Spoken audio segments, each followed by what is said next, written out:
e o Belchior é o Bob Dylan brasileiro. Bom dia, Genuíno, tudo bem?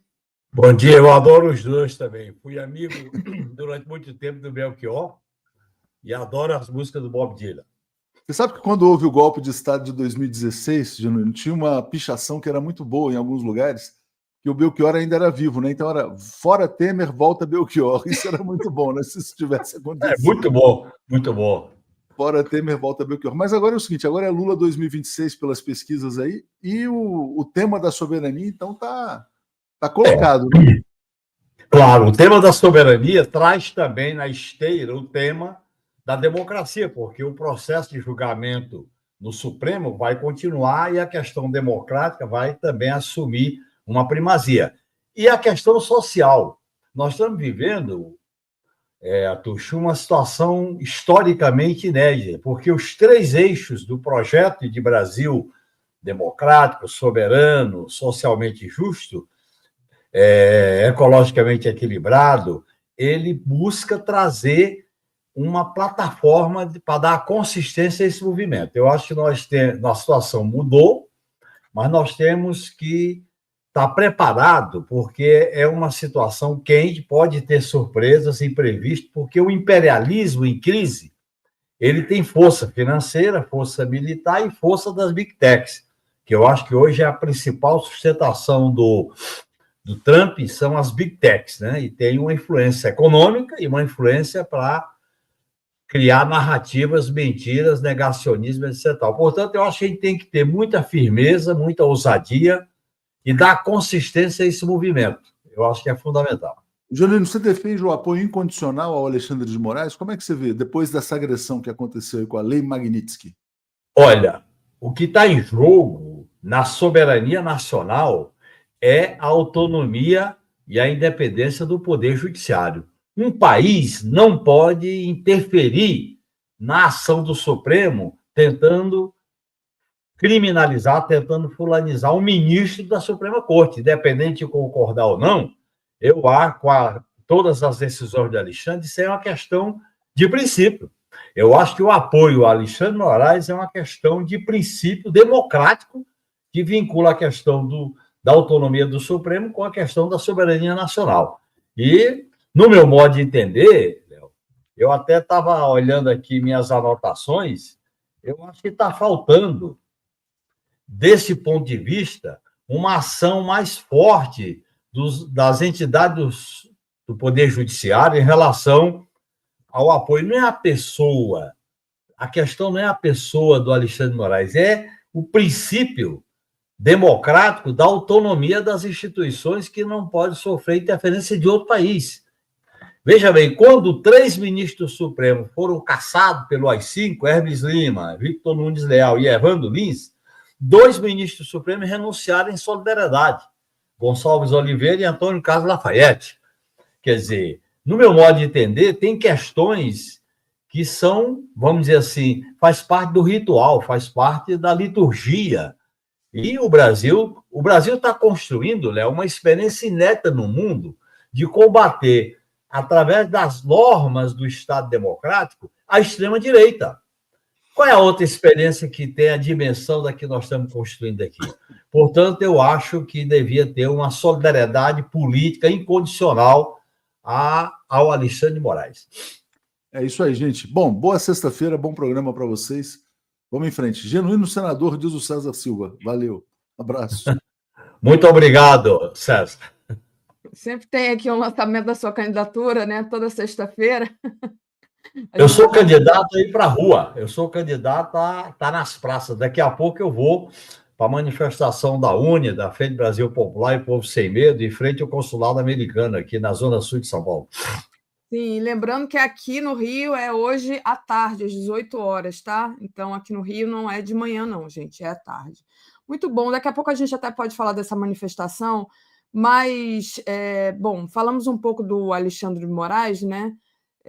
Mas como é que você viu o Trump retirando 700 produtos brasileiros da taxação, mas deixando ali os 50%, além desse ataque direto ao ministro Alexandre de Moraes? Como é que você viu? Você acha que foi um recuo do Trump? Afinal de contas, ele recuou ou não? Eu acho que não é recuo. Isso faz parte do modus de governar do Trump. Ele cria o espetáculo, ele cria o caos, volta para ficar na mídia, toma medidas diferentes das que ele anunciou e vai ficando no noticiário. É o modo de governar do imperialismo americano, porque ao fazer esse tipo de anúncio em relação às tarifas, ele tenta amenizar o desgaste que essas medidas estão provocando na liderança dos Estados Unidos no mundo e também internamente. Então, eu acho que a gente não deve ter ilusão em relação ao caráter fascista, autoritário e nefasto do trumpismo. Ele é sustentado por uma tentativa de recuperar, e ele será derrotado, o prestígio dos Estados Unidos no mundo. Ele está encarregado de proteger as big techs, que é o principal setor de sustentação dele, além da indústria bélica, das petroleiras e do sistema financeiro. Portanto, o trumpismo é a expressão da extrema-direita na gestão da crise do imperialismo americano. E, no meu modo de entender, ele vai construindo esses espetáculos. Quer dizer, é claro que, numa situação como essa, ele tira a tarifa de alguns produtos, acrescenta em outros e vai fazendo política. A guerra tarifária é uma guerra política, é uma guerra de hegemonia. O que ele está querendo estabelecer é a hegemonia política do imperialismo americano, é uma questão de poder político. E ele quer deixar claro quem manda. É aquele negócio, líder do mundo livre, ou como disse o Lula, policial do mundo, ou como ele faz com as bravatas em relação a outros países. Eu acho que esse caminho é o caminho que reflete a crise, no meu modo de entender. Os países não podem se submeter a isso. Eu acho que o Brasil tem que buscar articulações no mundo, o Brasil tem que buscar uma mobilização interna do povo, das ruas, das forças democráticas e populares. Nós temos que construir alianças pontuais em relação ao tarifaço, construir alianças em relação à questão democrática e alianças em torno da questão das políticas sociais. Esta semana, o Lula está sendo abençoado por aquilo que o Maquiavel chamava virtude e fortuna. Quer dizer, veio os dados sobre o desemprego, a menor taxa do desemprego na história da medição do desemprego no Brasil. Veja a questão do Brasil sair do mapa da fome. São conquistas importantes. Agora, este caminho não deve nos levar à acomodação. Nós vamos enfrentar tempos quentes, vamos enfrentar crises e não podemos menosprezar o papel do imperialismo americano. Você vê que está surgindo no Brasil setores da classe dominante que começam a fazer uma política de reaproximação com Trump, de dialogar, de buscar uma solução negociada com o imperialismo americano. Você está vendo isso na cobertura da mídia comercial, a gente está vendo isso nas entidades empresariais, algumas delas. Então, eu acho que é uma luta que vai ter lances, vai ter, vamos dizer assim, o que eu gosto de chamar, é uma maratona. E eu acho que o desfecho disso vai ser a disputa de 2026. Nós vamos ter uma eleição presidencial parecida com o que aconteceu no Brasil de 63 a 64. Vai ser parecido. Entidades pró-imperialistas com vassalos aqui, e já tem um núcleo dessa vassalagem, que é o PL e a família do inelegível Bolsonaro, que vão cumprir o papel de vassalos, né? Então, eu acho que nós vamos ter uma situação muito delicada. E nós temos que trabalhar, ampliar as alianças regionais, né? Aprofundar as alianças com os BRICS e defender os nossos interesses acima de tudo. Eu acho que o posicionamento do governo Lula está correto. É necessário que ele aprofunde essa colocação política através do uso de cadeia nacional de rádio e televisão. É importante ele usar. Ele vai porque falar. É um fato muito grave, é um fato muito grave uma potência imperialista interferir num julgamento democrático, autônomo do Supremo Tribunal Federal. Eles estão fulanizando o Alexandre de Moraes para dar uma lição para os outros. Eles fulanizam, eles pegam uma pessoa para aquilo servir de lição para amedrontar, porque eles trabalham com a ideia do medo, do ódio e da paralisia. Não, nada é possível, tem que se acomodar com as ordens do imperialismo americano. Só que esse imperialismo está enfrentando dificuldade, está enfrentando crise, e nós temos que, vamos dizer assim, ter muita firmeza e cautela para manter essa postura em defesa da soberania nacional, que assume, no meu modo de entender, o topo das bandeiras estratégicas para construir um projeto de nação. Na verdade, Davi, o que está em jogo é se nós vamos construir um país com influência no mundo, um país soberano, um país com autonomia, uma política externa ativa e altiva, ou vamos ser um agregado daquilo que eles chamam quintal dos Estados Unidos. É isso que está em jogo. Está em jogo uma disputa de poder político.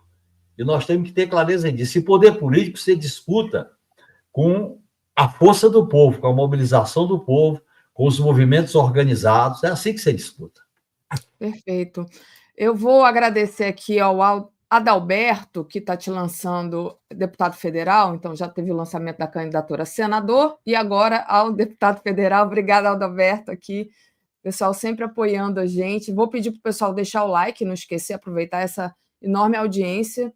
E já que você falou disso, né, Genuíno, voltando aqui à figura fulanizar o Alexandre de Moraes e também da importância de defendê-lo, tem essa matéria aqui. Em jantar no Alvorada, Lula reúne ministros do STF para defender Moraes e a soberania nacional. O presidente recebeu autoridades para demonstrar apoio ao Supremo e afirmou que pressões externas não alteram a atuação do judiciário brasileiro. É a primeira matéria que eu gostaria de te mostrar. E a segunda foi o Moraes, essa daqui. Moraes recusa a defesa oficial de Lula contra as sanções dos Estados Unidos. Ministro do STF descarta, por hora, a atuação da AGU diante das medidas impostas por Donald Trump, ali já separando as coisas, né? Eu queria saber como é que você vê esse posicionamento do Moraes e o posicionamento do Lula. Claro, você já falou um pouco da importância de defender o STF e o Alexandre, né? Os dois estão corretos. É bom a frase, a palavra por hora. Eu acho que, nesse momento, a principal resposta do ministro Alexandre de Moraes é o julgamento firme, sereno, dentro dos preceitos democráticos. É a grande resposta política. Porque eles querem produzir uma espécie de desviar o foco. O foco principal é o julgamento, a condenação e a prisão dos golpistas. Isso não deve provocar desvio de rota. E ele está correto. Essa questão do ataque do imperialismo ao Alexandre de Moraes vai ter tempo para tratar em outros momentos. Ele está correto. Por outro lado, o presidente Lula, como chefe de Estado e chefe de governo, ele tem a responsabilidade de deixar claro a defesa de um membro da Corte Suprema. Ele tem que deixar isso claro, porque envolve um problema de soberania nacional. E eu acho que os dois estão com a posição correta. Reunir no Palácio Alvorada, se colocar à disposição, usar a cadeia de rádio e televisão. Isso é muito importante, porque nós estamos construindo, Daphne, uma experiência política de enfrentamento da extrema-direita nos marcos do regime democrático. Veja bem, as tentativas de golpe, as tentativas que aconteceu ao longo desses últimos anos, na América Latina, América do Sul e pelo mundo afora, nós estamos construindo uma rota de enfrentamento da direita. E eu acho que o julgamento e a prisão dos golpistas vai ser uma vitória política. Eles vão reagir? Vão. Portanto, nós temos que trabalhar num cenário de luta e de enfrentamento. Eu acho que os dois estão com posições corretas. E colocar, veja bem, a disputa política. Nesse sentido, além das medidas institucionais, tem um terreno da disputa política. A disputa do que representa a intromissão do imperialismo americano, a disputa do farisaísmo e da hipocrisia do governo americano, a maneira como eles estão tratando países que não se submetem às ordens do policial do mundo, nós temos que politizar essa questão, né? E eu acho que aí é um trabalho feito nas redes, nas mobilizações, nos atos públicos, no Congresso Nacional, até porque, Daphne, em relação ao posicionamento do presidente da Câmara e do presidente do Senado, deixa muito a desejar. Foi um posicionamento tímido. E mesmo assim, a turma da extrema-direita queria maior submissão do presidente da Câmara. Mas são posições tímidas, entendeu? Em outros momentos da história do Brasil, teve um posicionamento mais contundente em relação a determinados temas. Tem determinados temas que os democratas não podem ficar com ambiguidade. É ou não é? E eu acho que isso faz parte da pressão, da mobilização, até para a gente deslegitimar essa extrema-direita bolsonarista. Porque o bolsonarismo é uma extrema-direita vassala do imperialismo americano. Eles estão tirando a máscara, eles estão tirando, vamos dizer, qualquer enganação. E eu acho que nós temos que aprofundar a crítica a esse projeto representado pela Ascensão, com o golpe de 2016. Na verdade, você tem um golpe em aberto. 2016, 2018, 2023, está tudo em aberto. E eles querem concluir essa caminhada insana com a eleição de 2026. Por isso que eu acho que as pesquisas que estão melhorando a aprovação do Lula, a boca do jacaré está fechando, os dados positivos da economia, nós vamos ter que fazer inflexões, inclusive em relação aos investimentos públicos, em relação a proteger essas empresas micro e pequenas que vão sofrer com o tarifaço. Eu acho que nós temos que reorientar a política econômica com base nesse princípio do valor da soberania nacional, entendeu? Aquele credo da austeridade fiscal, rentismo, privatização e a questão das big techs, eu acho que nós temos que continuar lutando por esses objetivos, entendeu? Alguns a gente consegue agora, outros a gente vai acumulando força para conseguir nessa maratona de médio e longo prazo. Perfeito. Deixa eu agradecer aqui o superchat do perfil Mago Supremo. Bom dia, comunidade. Aqui em Salvador, na Bahia, o nosso evento acontecerá às 15 horas na Praça do Campo Grande. Você que é de Salvador, região, esteja convocado. O pessoal pediu aqui, eu ia botar no final, mas vou colocar logo agora, os horários dos atos que vão acontecer. Então, está aqui, olha, dia 1º de agosto pelo Brasil, São Paulo, Consulado dos Estados Unidos, às 10 horas, em Santos, Estação da Cidadania de Santos, às 17, Salvador, Campo Grande, às 15, Fortaleza, Praça da Bandeira, 15h30, Rio de Janeiro, Consulado dos Estados Unidos, 18 horas, Brasília, Embaixada dos Estados Unidos, às 9 da manhã, então vai começar daqui a pouquinho em Brasília, Rio Grande do Sul, Porto Alegre, Esquina da Democracia, 18 horas, Belo Horizonte, Praça 7, 17 horas, Manaus, Praça da Polícia, 16 horas, Recife, Praça do Derby, 15h30, São Luís, Maranhão, Praça Deodoro, 15 horas, e Curitiba, Boca Maldita, 10h30, não é hoje, é amanhã em Curitiba. Curitibanos resolveram mudar a data. Mas que programação excelente, hein, Daphne? Isso. Quem imaginava que a gente ia ter condições de fazer essa programação há um mês atrás? Veja bem como a história da luta de classe é surpreendente, né? E as oportunidades surgem, a gente tem que saber como aproveitá-las, canalizá-las e potencializá-las. Muito bom. Então tá aí, gente, deve estar pela internet também, vocês podem ou voltar um pouquinho o vídeo aqui, quem não pegou, ou procurar na internet e ir para o ato, né, que eu acho importante. Agora, Genuíno, você falou aí claramente, não foi nem um pouco, o Trump não escondeu, que foi estimulado ali pelo clã Bolsonaro, né? E isso pode agravar a situação do deputado Eduardo Bolsonaro. Como é que você está vendo também essa, digamos assim, essa responsabilização do que está sendo feito, desse golpe continuado que você falou que pode se estender até 2026? Olha, a atuação da dupla Eduardo Bolsonaro, Paulo Figueiredo e o chefe maior da dupla, que é o seu pai, no caso inelegível Bolsonaro, é uma coação ao Poder Judiciário, que segue o ritual democrático na denúncia, nas defesas, nas investigações dos golpistas. E esse fato é muito importante a gente derrotar politicamente o golpismo. Por isso que nós temos que apoiar o Supremo Tribunal Federal. Nós não podemos aceitar que eles busquem uma saída tangencial para não serem punidos. O que eles estão fazendo é uma espécie de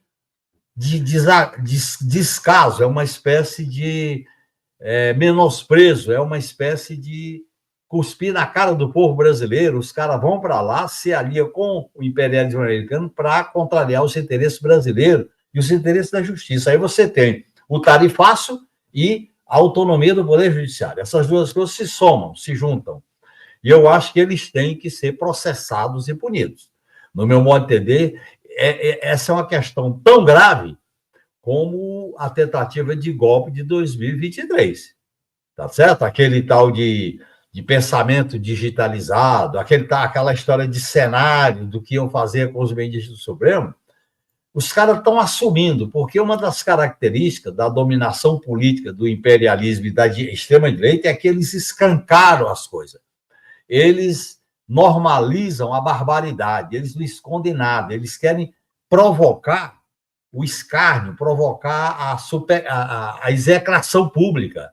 E se isso fica impune, dá uma ideia de impotência, dá uma ideia de medo, dá uma ideia de que eles estão sendo, vamos dizer assim, vitoriosos. Eu acho que é uma questão central, no meu modo de entender, a punição do Eduardo Bolsonaro e do Paulo Figueiredo, no meu modo de entender, e do chefe maior deles. É a questão central, porque o que está em jogo aí é se o Poder Judiciário tem autonomia para julgar e condenar, e se vai aceitar a interferência de uma potência estrangeira. É claro que isso deve ser feito dentro do procedimento legal, do Estado de Direito, o devido processo legal, direito de defesa, provas, contraditórias, tudo isso tem que seguir, vamos dizer assim, o roteiro democrático. Mas eu acho que está passando da conta, viu, Dar? Agora, a Câmara dos Deputados está numa situação vexaminosa, porque um deputado sai para os Estados Unidos, faz o que está fazendo e não acontece nada. Quer dizer, veja bem como o parlamento está, vamos dizer, no chão da desaprovação popular. É por isso que essa pesquisa, que está sendo divulgada sobre a avaliação das personalidades, coloca o presidente da Câmara e o presidente do Senado lá no último lugar. Não tem como. E eu acho que é muito importante a gente fazer a crítica ao Centrão, à maioria do Congresso Nacional, e politizar essa questão, propondo uma reforma política institucional do sistema eleitoral e partidário, uma reforma ampla, porque do jeito que tem essa institucionalidade, ela é anárquica, ela é uma institucionalidade oligarca autoritária. Veja aí, toda semana surge problema com as emendas individuais e as emendas impositivas. Então, eu acho que são vários aspectos da crise que o Brasil está atravessando. Ela tem o lado do Congresso, tem o lado do Judiciário, tem o lado do imperialismo, tem o lado social. São muitas questões que estão se comunicando. Por isso que eu acho que é fundamental que nós, da esquerda, apresentemos uma plataforma política estratégica sobre a disputa dos rumos do país. Nós temos que politizar essa questão e ampliar a luta política do que nós queremos construir. Que país nós queremos? Que país nós sonhamos? Que país nós queremos mobilizar corações e mentes para ter uma esperança de que o Brasil vai enfrentar a extrema-direita. A extrema-direita está sendo derrotada, mas ela não está sendo aniquilada, porque eles têm base social, eles têm instrumentos poderosos, eles têm rede social, eles têm sustentação financeira, e eles têm um histórico de, vamos dizer assim, de posições de extrema-direita no Brasil, desde a proclamação da República, independência, passando pelo período da ditadura militar, e vai por aí em frente.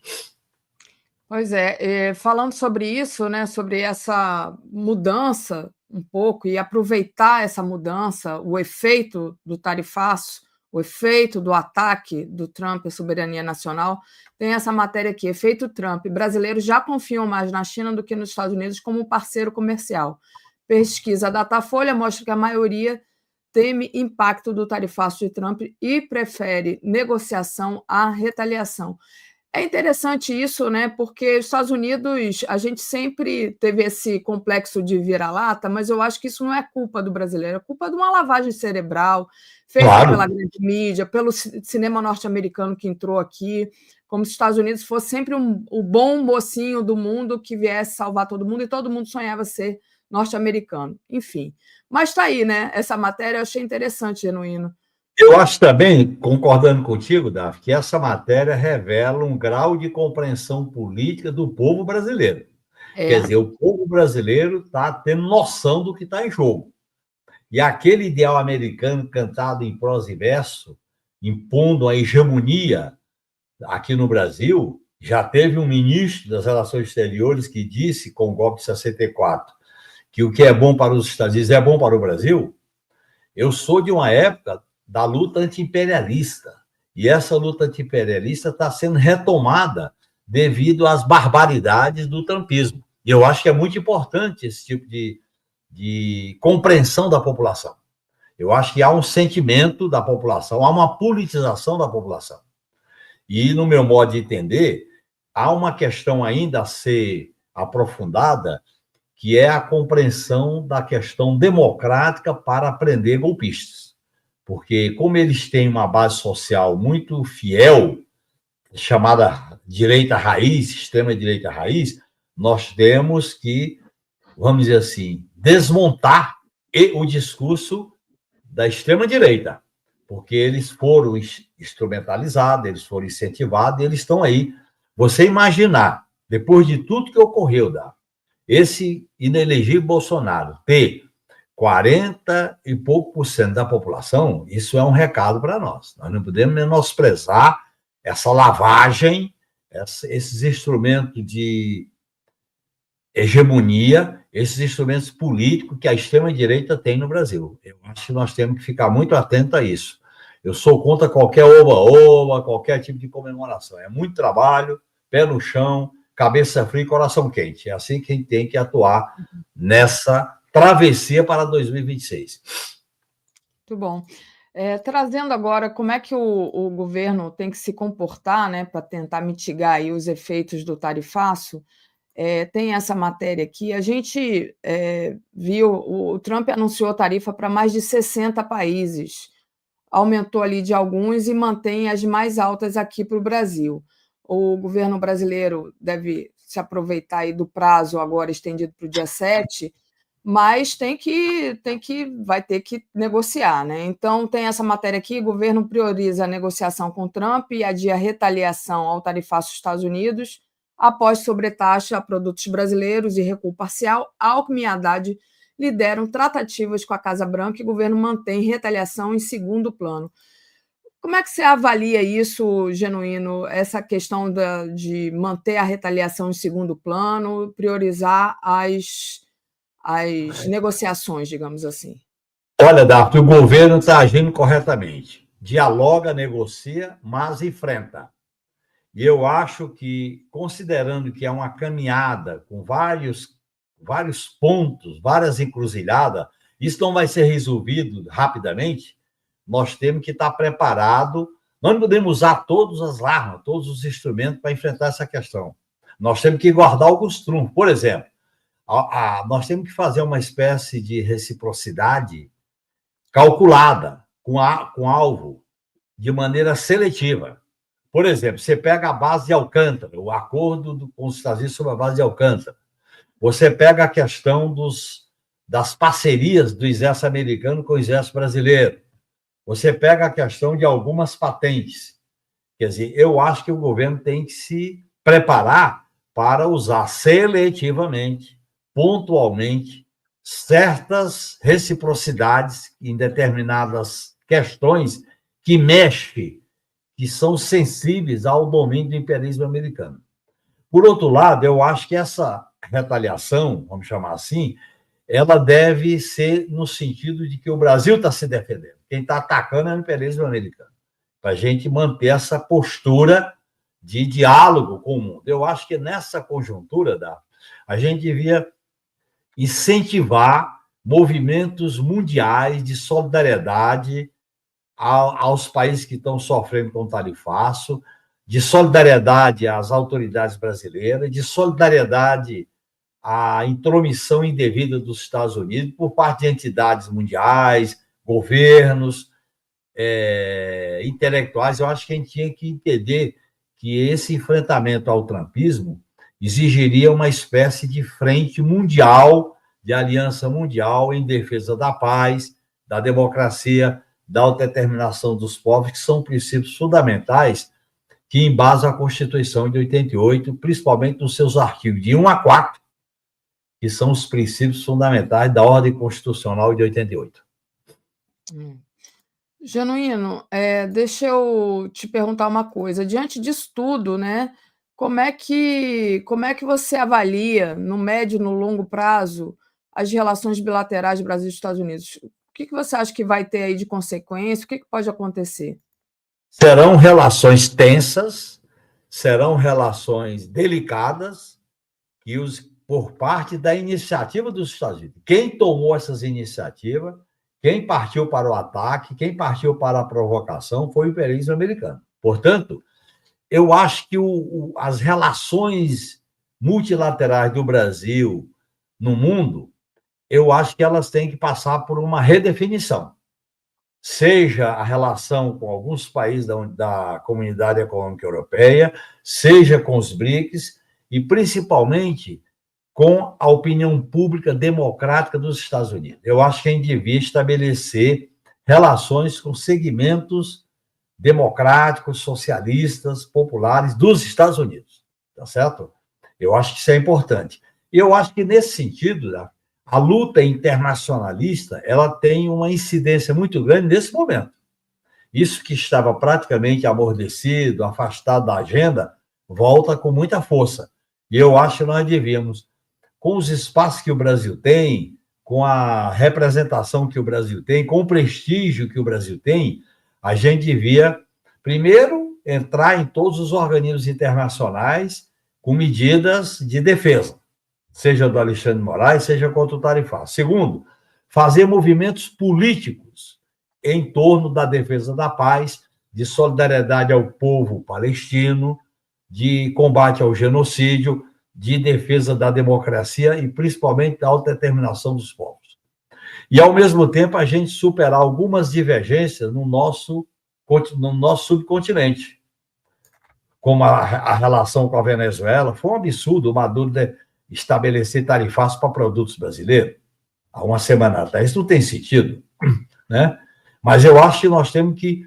Qual é o problema principal do Brasil? Vamos usar o termo. Qual é o inimigo principal que nós temos? É o imperialismo americano sob o governo de Trump. É isso. E nós devemos levar esse objetivo em conta nas nossas relações políticas e diplomáticas. O Luiz Piscinato diz: BRICS tem que fundar novos organismos internacionais. Você concorda com ele, Genuíno? Concordo, porque os BRICS estão passando por um desafio. Os BRICS têm que ter mais consistência, tem que ter mais, vamos dizer assim, sustentação política, tem que ter mais efetividade. Não pode ser só... Os BRICS não podem se resumir a uma reunião e ao noticiário e manchete, não. Eu acho que nós temos que tanto fortalecer as relações bilaterais dentro dos BRICS, como fortalecer a união institucional, geopolítica dos BRICS, que eu acho que é muito importante. Eu diria para você que, diante da evolução da crise, a posição dos BRICS está aquém do que devia ser tomado. Mas isso significa que a gente passa a aderir aos BRICS? Não. Significa que a gente tem que trabalhar mais ainda para que ele tenha postura mais efetiva à altura do que representa as provocações do governo que quer ser policial do mundo, no caso, o Trump dos Estados Unidos. Muito bem. Aqui, olha, a gente tem uma pergunta do Jairo Costa. Obrigada, Jairo. Genuíno, qual a saída para o Império diante o avanço do mundo multipolar liderado pelos BRICS? Se enfrentar. É articular uma frente internacional, né, Davi? É articular e enfrentar com a frente internacional, no plano econômico, no plano comercial e no plano da geopolítica. Por exemplo, eu acho... Para mim, engraçado, não estou te escutando. Acho que aconteceu alguma coisa aqui. Deixa eu ver. Vou perguntar aqui se eles estavam te escutando. De repente, sua voz sumiu, Genuíno. Vamos lá, configuração do microfone. Não, tá. O que aconteceu? Você não fechou seu microfone, né? Não, pelo contrário. Eu escuto. Então, Genuíno, é alguma coisa minha aqui. Vou mexer aqui no meu alto-falante. Então, eu acho, cara, inclusive, um dos elementos que a gente devia cuidar com maior atenção é a política de defesa nacional. O Manuel Domingos, que é uma pessoa que eu respeito e admiro muito, fez um artigo que está sendo divulgado, inclusive no 247 e outros sites, sobre uma nova política de defesa nacional. Porque eu acho que nós temos que discutir uma política de defesa nacional com essa nova situação mundial e com a política externa soberana, ativa e altiva. Genuíno, eu não sei se você está me escutando, acho que sim. Estou escutando você, Todo mundo está te escutando. Todo mundo está escutando o Genuíno também. Eu que não escuto o Genuíno, eu não sei o que está acontecendo aqui. Estou realmente com um problema aqui. Vamos lá. Vamos ver o que está acontecendo aqui. Por que eu não escuto o Genuíno? Acho que eu vou pedir ajuda aqui. Não sei se Daiane está por aí, está escutando os dois. O som está perfeito, mas fica difícil de eu ter um diálogo aqui com o Genuíno se eu não o escuto. Genuíno, eu vou fazer o seguinte. Genuíno está tudo normal, o pessoal está falando. A ajuda aqui é muito boa do pessoal. Eu mexi aqui no microfone.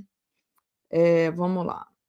Mexer aqui para ver o que está acontecendo. Tá, meu microfone está funcionando, mas o meu alto-falante não está funcionando. Jesus. Ontem o microfone parou. Sim, perfeito. Eu deixo o Genuíno, eu deixo você continuar, Genuíno. Eu vou colocar aqui uma última pergunta para você, vou sair e vou entrar de novo para ver se eu volto a escutar, tá? Queria perguntar como é que você avalia, depois disso tudo, a questão econômica, né? Você acha que o Brasil saiu perdendo demais? Passo para você, vou sair e vou voltar, tá? Fica aí que eu já estou voltando. Olha, Daphne, eu acho que o Brasil não está perdendo tanto. Está perdendo porque é uma medida autoritária, espoliadora, opressiva. Quer fazer uma guerra, quer usar a tarifa como uma guerra, uma espécie de guerra híbrida.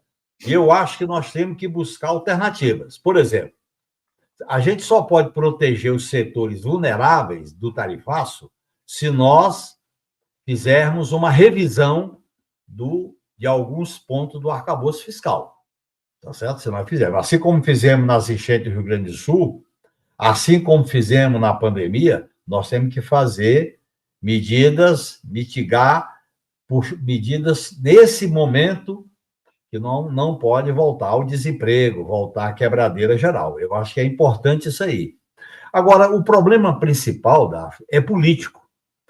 Há uma disputa do poder político no mundo. Há uma disputa do poder político na América Latina.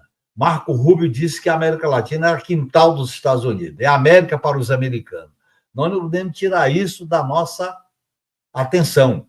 Portanto, o que está em jogo é uma disputa política. Quem manda quem?